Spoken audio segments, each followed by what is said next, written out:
Good morning, guys. Welcome. Welcome to the last votes video of 2025. Like the previews and reviews, I'm kind of now relieved this is all done. As much as it's been enjoyable doing this, both sets of votes and both medals, it does take a bit of time collating them all.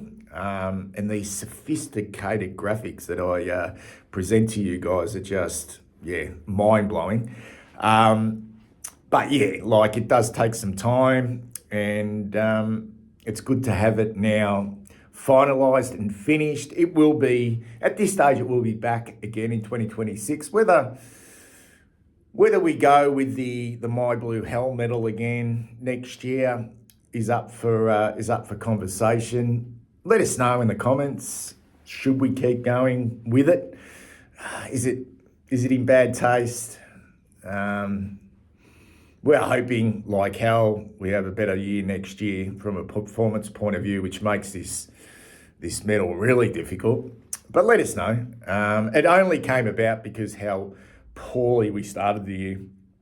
We sat there in the stands at the MCG after that Richmond loss, just in complete shock, really. And we decided that we wanted to do the My Blue Heaven medal, Spencer and myself, but we just couldn't, for the life of us, think of 5 really good players on that night. And Spencer just said, why don't we do the worst medal? So, yeah. And given that we started the year at zipping 4, it just, excuse me, it just rolled on from there. But let us know. Yeah, I don't know if it's in bad taste. Am I feeling a little bit guilty now? I'm sort of like, I don't know, I'm feeling a bit guilty about some of my behaviour this year. Is my conscience getting the better of me? Am I finally maturing? Anyway, how was your weekend? It actually feels like 6 weeks ago that we played that game against Essendon. And I know it was a relatively big win in the end, but I can't remember a lot of the game. It wasn't of a very good standard when you compare it to what took place over the weekend in some of the other games, which just sort of reaffirms and reminds us of how much work we've got to do. And I'm glad we put these votes together straight away, pretty much 24 hours after the game, because I would have forgotten who played well and who didn't play well. So hope you had a good weekend. I went to did I watch any footy on Friday night? Oh, that's right. We had the Collingwood-Melbourne game. I was flicking between the two, that's right. Flicking between the Melbourne game and Collingwood game and the Port and Gold Coast game. I actually had picked Port Adelaide in the tips. And I think that was a good one, wasn't it? They did well, Port Adelaide. And Collingwood just, they're still able to find a way, even though there are some question marks on them. It's going to be an exciting final series. Cannot pick a winner. I've got a real soft spot for the Fremantle Football Club. Went to a Coates Talent League game on Saturday morning. Observed some really interesting things there regarding our football club, or potentially for our football club. Not quite in a position to share that with you now. I want to dig a little bit deeper with that and get back to you. A bit of a teaser there. And then on a Saturday afternoon, went and watched a local game of football, final game of the home and away season for one of my old teams. And then Saturday night, sat down and watched Luca Griot, who was the captain of the Western Jets last year, Bacchus Marsh boy. He made his debut in the final game of the home and away season. He's a first-year player. And he debuted for the West Coast Eagles and performed quite well against the Sydney Swans. Or started well, but like the team, they sort of drifted out after half-time. But he's a talent, so enjoyed that. And then on Sunday, made sure I did a lot of work in the morning. Went to Bunnings, worked in the garden because I had my eye on that Fremantle and Western Bulldogs game, and it did not disappoint. And then to sit down on the couch last night and to be entertained with a Brisbane Lions Hawthorn game. High quality. Did you go to bed last night? Did you go to bed last night thinking it was a Friday night? I certainly did. But how were those Fremantle Dockers? How were the Fremantle Dockers? To look at the stress and the anxiety on the face of Justin Longmuir in the box. Even when it looked like they had it. He just couldn't. Oh, I just felt for him. But they were amazing. To come across here and do what they did under so much scrutiny. I think his job was on the line, really. And that's just, it seems crazy, really, because they've had such a good year, but they could have missed. But to roll the Dogs, to come back like they did, to be challenged like they did, but to keep responding and play such aggressive football. Oh, man, they were good yesterday. The Dockers were good yesterday. I don't think they can win it, but I'll be riding them. I'll be riding the Fremantle Dockers throughout the final series. I really will be. They get a home final, I think. And then, that's no guarantee, though, in finals if you play at home. But, they were superb yesterday. Anyway, enough rambling. Because we've got some votes to talk about. And then we'll present the My Blue Heaven medal and also the My Blue Hell medal for 2025. But we'll start with the My Blue Heaven medal, the 5, 4, 3, 2, 1. This is the way Spencer and myself voted. I went with Jacob Wiedering with a 5. He just pulled Lee McMahon's shorts down and just gave him a couple of slaps on the backside and just said, take a back seat. Take a back seat, son. This is the Jacob Wiedering show. He just completely owned him. And to see Lee McMahon sit on the bench being subbed out, tactical sub, I kind of felt a little bit for him. It almost looked like he was thinking, did I blow that? This was my big chance against a real quality key position defender, and I've just got nowhere near it. But he was just the rock, Jacob Wiedering, the wall. And in a night where we had our SSP players play and also our mid-season draft pick play, and they performed quite well, it did silence a few supporters just for the time being. I mean, time will tell. Maybe the Bombers will give Lee McMahon another 12 months. But I'm quite comfortable with what we did in regards to the players available to us at that time. But Wiedering was fantastic. Gave him 5. The super consistent George Hewitt, 4 votes. Francis Evans had a unbelievable finish to the year. Probably could have got the 5. I think he was the highest rated player on the ground for champion data. 3 goals, 19 touches, set a few up, tackled really hard. His ball use was elite.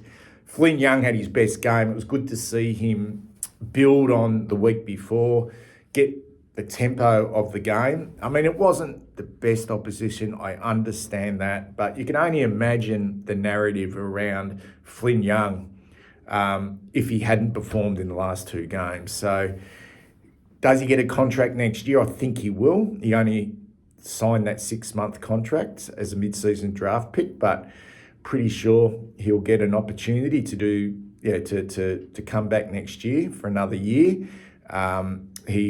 He showed a little bit. He showed kind of what I saw of him at Werribee. Like he's a very smart player, uses the ball really well, and can hit the scoreboard. So I gave him 2. And people will disagree with this, but when you have a big guy like Harry Mackay forward of the ball, and he can clunk 11 marks and be such a presence, the bookends. Wiedering up one end, Mackay down the other end. I know he didn't kick well.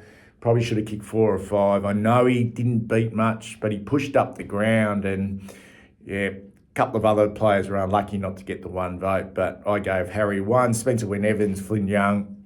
I agree with the Jesse Motlop was his best game easily for the season. Jacob Wietering 2 and George Hewitt 1. Let's look at the leaderboard. And a runaway winner, Georgie Hewitt. He's not the inaugural winner of this award, guys, because I've done this in the past. Didn't do it last year, but he's 16 games George Hewitt polled in out of 23. We had 6 players who played 23 games this year. Hewitt, Hollins, Cripps, Wietering, who finished top 4 in this award. Nick Haynes, who finished 6th. And right down in 30th position, Jesse Motlop was the other player this year to play all games. Top 10 is kind of interesting. I think Hewitt will win our best and fairest easily this year, the John Nichols medal. I don't think Ollie Hollins will finish second. He's definitely going to finish top 10, but he won't finish second. But he's finished second in this award. He polled in 12 games and finished on 66 votes.